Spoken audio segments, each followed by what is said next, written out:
Bienvenidos estudiantes del segundo grado de educación secundaria. Nuevamente les saluda la profesora Miriam para sus clases de historia. A ver, vamos a imaginarnos un poquito.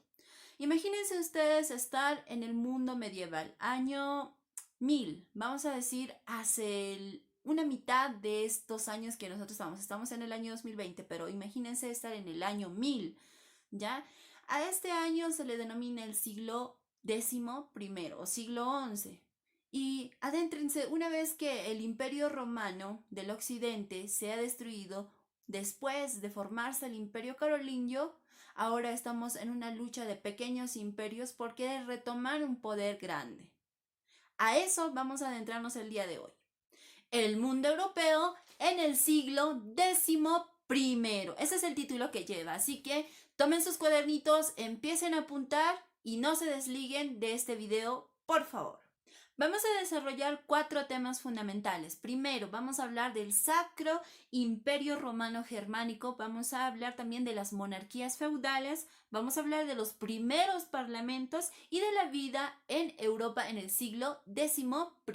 ¿Ok? Sin más preámbulo, empecemos con el primer tema. ¿Cuál es el Sacro Imperio Romano Germánico?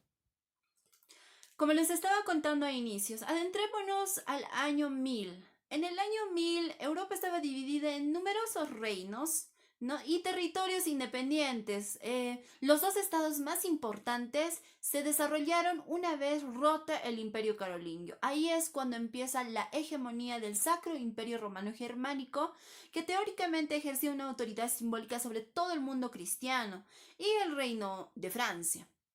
Cada uno de estos estados se encontraba a la vez dividido en demarcaciones. Algunos tenían territorios más pequeños como los ducados y señoríos. En algunos lugares la autoridad del emperador o de los reyes era demasiado débil. Entonces, para el año 936, Otón I, el hijo de Enrique el Pajarero, ¿no?, ascendió al trono de Germania. Al igual que Carlomagno, él aspiraba a reconstruir el antiguo imperio romano. Otra vez nosotros nos adentramos a ¿qué tiene el imperio romano? Bueno, era el más poderoso de la época. Entonces, ellos también tenían esa aspiración. Para ello, primero debían consolidar la autoridad real de Germania sobre todos los demás. Pero, por más que sea en todos los lugares, debía consolidar esta autoridad en la propia Germania, por el cual intentó subordinar bajo su poder a los nobles, quienes se convirtieron en funcionarios leales de la monarquía. Sin embargo, no logra su objetivo por el poder y bueno, ahí es cuando los grandes nobles se levantan. Otón decide entonces buscar apoyo de la poderosa jerarquía eclesiástica, o sea que ahí, en el año 1000, la iglesia toma parte fundamental de los gobiernos. Entonces, en el ámbito interno, Otón I salió en defensa de todos los obispos que se hallaban enfrascados en las luchas contra los duques por la posesión de tierras. Es más, les ofreció más tierras, les ofreció apoyo militar y dinero, ¿no? A cambio de ello, la iglesia se comprometía en ayudarle a administrar el reino, ¿no? Y también el ejército. De esta manera, los obispos se convierten en parte fundamental del Estado. Gracias al apoyo de la iglesia, Otón lógicamente vence a los húngaros en la batalla de Lechfeld en el año 955, frenó la invasión de los normandos y de los eslavos y así mantuvo su reino en paz.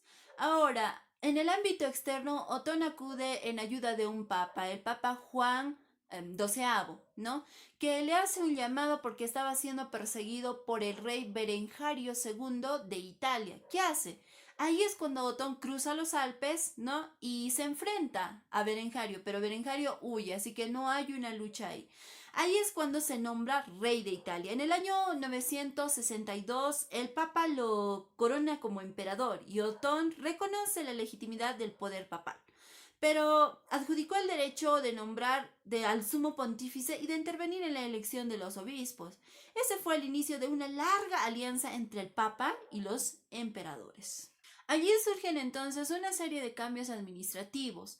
La administración imperial recae nuevamente en los papas y arzobispos, al cual Otón le da una serie de funciones, que es acuñar la moneda, administrar la justicia, poner, por ejemplo, las barreras arancelarias de ese entonces, ¿no?, para hacer un intercambio comercial. Por eso es que a ese determinado momento lo denomina la red administrativa eclesiástica, que dominaba casi todo el imperio, casi todos los territorios del imperio, ¿no? Entonces, los obispos para ese entonces toman un carácter más civil y también militar. A ver, recordemos un poquito, entre los siglos X y XI, que hace referencia a esta etapa de la historia, no, el rey solamente era un noble más, no tenía un poder alto, estaba limitado por el resto de los nobles. Ahí entran los feudales como amos y señores, ¿no? Y a esto se le conoce como las monarquías feudales. Ahora, en el siglo XII y XIII, los monarcas europeos desarrollan estrategias para fortalecer su poder y extender más sus territorios. Por ejemplo, crean bastantes ejércitos e imponen mediante la fuerza la obediencia a muchos señores feudales bajo su poder. El surgimiento del comercio y el crecimiento de las ciudades les permite a a estos monarcas o a los soldados o a contratar soldados para no depender más de los vasallos.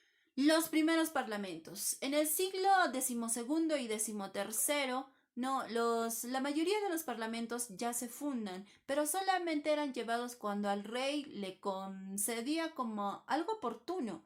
Entonces eran convocados ahí los nobles y algunos clérigos importantes y algunos representantes de las ciudades. Ahí es donde se encargaban de autorizar los impuestos, los gastos extraordinarios para sufragar las guerras, y en estos parlamentos se tenía que aprobar algunas leyes o derechos que querían algunos nobles. Entonces tenían que exponer sus peticiones y demandas antes de que apruebe el rey. La vida en Europa en el siglo XI. A ver, para el año 1000, la vida de la población europea era muy dura. ¿Por qué? Las personas morían tan jóvenes, no sobrepasaban los 40. Aquellos que sobrepasaban los 40 eran considerados ancianos. Entonces, esta elevada mortalidad tenía una causa fundamental o causas fundamentales. Primero, las continuas guerras, el hambre, que estaba producido a causa de plagas, sequías, entre otros, ¿no? Y las enfermedades. Ahora, la vida transcurría principalmente en el campo, ya que muchas ciudades desaparecieron pero se produjo simplemente una reducción de personas. Entonces, algunas de ellas se recuperaron de las invasiones anteriores, ¿no? Que nosotros habíamos desarrollado, pero volvieron a afectar la vida urbana. Entonces los pobladores se refugiaron en los campos y en la protección que ofrecían los castillos de los señores feudales. Ahora, para la Edad Media pasaban tantas calamidades que la gente ya se dejaba llevar por supersticiones. A todas estas calamidades ellos lo calificaban como la intervención del demonio o el castigo de Dios. Es por eso que para el año 1000 o en el siglo XI y hasta el XIII, muchas de las personas pronosticaron el fin del mundo. Para alimentar un poquito más lo que hemos desarrollado, veamos los siguientes videos en realidad. Otón I, coronado en el año 936, gobernó Germania durante casi 40 años. Fue entronizado en Aquisgrán por los grandes feudatarios laicos, Arnulfo I de Baviera, Hermann I de Suabia, Everardo de Franconia y Gilberto de Lorena, y ungido y coronado por el arzobispo de Maguncia, entre otros. Se apoyó mucho en este episcopado, ya que las propiedades de la iglesia no estaban sometidas a la herencia dinástica como los feudos de los duques seculares, y por tanto los obispos y demás religiosos le eran mucho más fieles, ya que el rey podía quitarles sus posesiones con un chasqueo de dedos en plan Thanos. No quiero irme, señor. Por favor, por favor. Nada más comenzar su reinado tuvo que hacer frente a una rebelión de varios nobles, y entre ellos estaban sus hermanos Enrique de Baviera y Zangmar. La costumbre era que el rey repartiera su reino entre los hijos, y como muy inteligentemente Enrique el Pajarero trató de dejar esa gilipollez, los hijos desfavorecidos querían liarla. Y también que, aunque tu papel como rey sea solo de árbitro entre los diferentes señores feudales, siempre que des la razón a uno, el otro va a acabar perjudicado y enfadado. Era un movidón hicieras lo que hicieras. Afortunadamente, Otón ganó la batalla de Andernach y se quedó con todos los ducados. El de Sajonia se lo quedó para él, y el de Franconia lo disolvió en pequeños condados y obispados. Los demás los repartió entre sus familiares: Lorena para su yerno Conrado el Rojo, Suabia para su hijo Liudolfo y Baviera para su hermano Enrique, con quien hizo las paces, aunque luego trataría de asesinarle más veces. Pero con esta maniobra redujo el poder de los duques de otras familias. Ya no eran iguales con el rey, sino súbditos sometidos a su autoridad. Durante los años 40 1140, Otón I gozó de poder absoluto y relativa calma en el territorio. Gobernó como un monarca feudal con derecho divino, sin tener muy en cuenta a los nobles. Los problemas llegaron a partir del año 951, especialmente con Italia. Berengario II gobernaba el lugar y obligó a Adelaida, hija del rey burgundio Rodolfo II y viuda del anterior gobernante Lotario II, a casarse con su hijo Adalberto. Esta se negó, fue apresada, se escapó y huyó en busca de Otón, a quien le propuso matrimonio a cambio de protección. El germano aceptó y fue a Pavía a darse de leches contra Berengario, quien acabó huyendo. Otón fue coronado con la corona de hierro lombarda, al igual que Carlomagno, aunque acabó devolviendo el título de rey de Italia a Berengario II a cambio de pasta y fidelidad. Luego Otón se casó con Adelaida y acabaron teniendo un hijo, Otón II. El otro hijo, Liudolfo, pensó: hostia, a ver si me voy a quedar sin herencia y sin trono. Y claro, junto a su cuñado Conrado el Rojo, acabaron protagonizando una dura guerra civil durante 2 años, que acabó con la famosa ciudad bávara de Ratisbona ardiendo. Otón triunfó y perdonó a su hijo y yerno, pero no les dio ni agua. Sin embargo, el mayor problema que tuvieron fue que durante el conflicto, los húngaros empezaron una invasión, sobre todo porque estuvieron apoyando a Liudolfo. Menudo liante el chaval. Otón reforzó las marcas fronterizas, que fueron vitales para la defensa. Una de ellas se instaló frente al recién creado Ducado de Polonia, fundado por el eslavo cristiano Miecislao I, aunque su primer rey sería su hijo Boleslao I. El nombre de Polonia viene por haber sido el líder de la tribu de los polanos. Otro Boleslao fue Boleslao I el Cruel, príncipe de Bohemia, que dejó de pagar a Otón, aunque tras algunas leches todo volvió a la normalidad. La derrota definitiva sobre los húngaros magieres llegó con su gran victoria en la batalla de Lechfeld del año 955, hecho a partir del cual fue conocido como Otón el Grande. Ese mismo año también venció a varias tribus eslavas, los abodritas de la Pomerania, en la batalla de Rednitz. En los siguientes años ya nadie se opondría a su poder.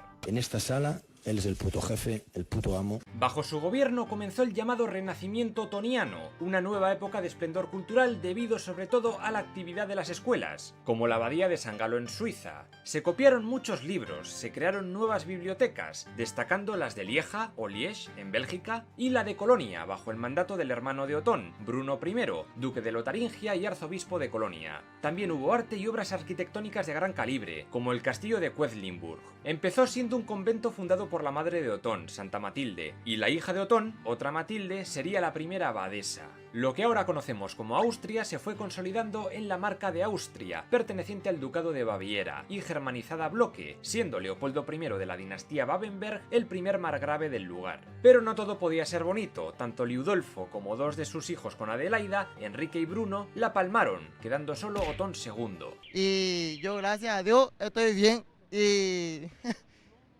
él está ahí, no sé cómo, pero quiero que se mejore. Mientras el chaval crecía, Otón I comenzó en el año 961 una segunda campaña en Italia, después de que Berengario II comenzara a atacar el ducado de Spoleto. El papa Juan XII, el conocido papa fornicario, porque le gustaba más el sexo que rezar Ave Marías, le dijo: tío, si me proteges de este tunante te hago emperador. Y claro, Otón allá que fue. Otón el Grande venció, se anexionó Italia y fue coronado emperador del Sacro Imperio Romano Germánico en el año 962 en Roma, dando así comienzo a la historia de este imperio tan extraño. Lo de sacro y romano vendría por convertirse en el protector de Italia y del papado, aunque muchos italianos no veían nada bien que los germanos mandaran en su tierra. En fin, a partir de ahora vamos a tener 2 títulos principales, el de Imperator Augustus Romanorum del Sacro Imperio, concedido por el Papa en Roma, y el de Rey de Romanos, elegido por los duques germanos en Aquisgrán. Bueno, en realidad ese título se empezó a usar en 1040, antes de eso era Rex Francorum o Rex Teutonicorum, pero viene a ser el mismo cargo. No todos los reyes de Germania fueron emperadores, ojo, ya que aunque gobernaron como tal, algunos jamás fueron a Roma a que les pusieran la coronita.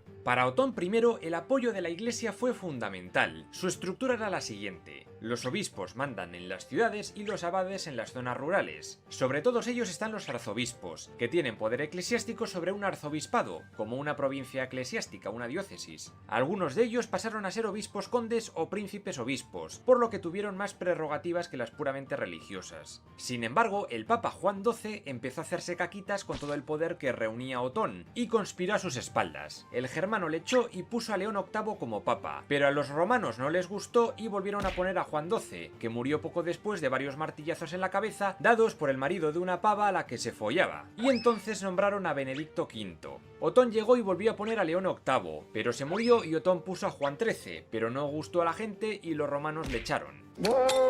Era el año 966 y Otón decidió plantarse con su ejército en Italia en una tercera campaña italiana. Llegó, ahorcó a varios líderes rebeldes, reinstauró a Juan XIII como papa y se quedó en Roma a vivir, y solo volvería a Germania un año antes de palmarla.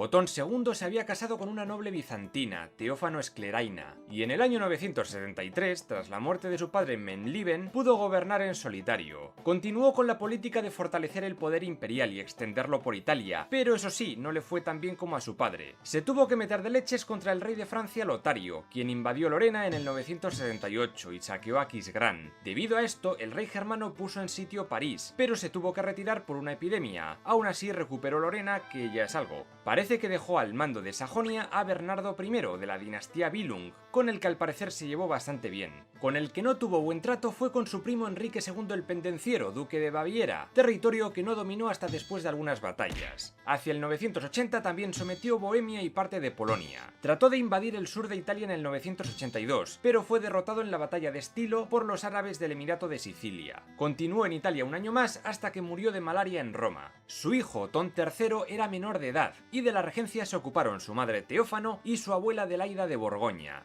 En el año 995, con 15 años, por fin pudo gobernar por sí mismo. Trató por todos los medios de renovar el caído Imperio Romano y logró paz con el Ducado de Polonia y con el Principado de Hungría del gran príncipe Geza y su hijo San Esteban, quien cristianizó a los húngaros y organizó el Estado húngaro en un reino con capital en Székesfehérvár. El primo de Otón III, Bruno, fue elegido nuevo papa con el nombre de Gregorio V, el primero germano, y fue él quien le coronó emperador en el 996. Sin embargo, la nobleza romana no le quería, y el emperador del Sacro Imperio tuvo que fijar, desde el año 999, su residencia en Roma para mantener el orden. Ese mismo año tuvo que designar un nuevo papa, y el elegido sería su tutor Gerberto de Aurillac, con el nombre de Silvestre II, el llamado papa del año 1000. Se cuenta que los dos pasaron juntos el cambio de milenio por si tenía lugar el fin del mundo, la aparición de Satán y la segunda venida de Cristo, lo que se cuenta en el Apocalipsis, libro que ya resumí en este vídeo. Pero afortunadamente todo continuó como estaba. Eso sí, al año siguiente los romanos se enfadaron con el emperador y le echaron de la ciudad.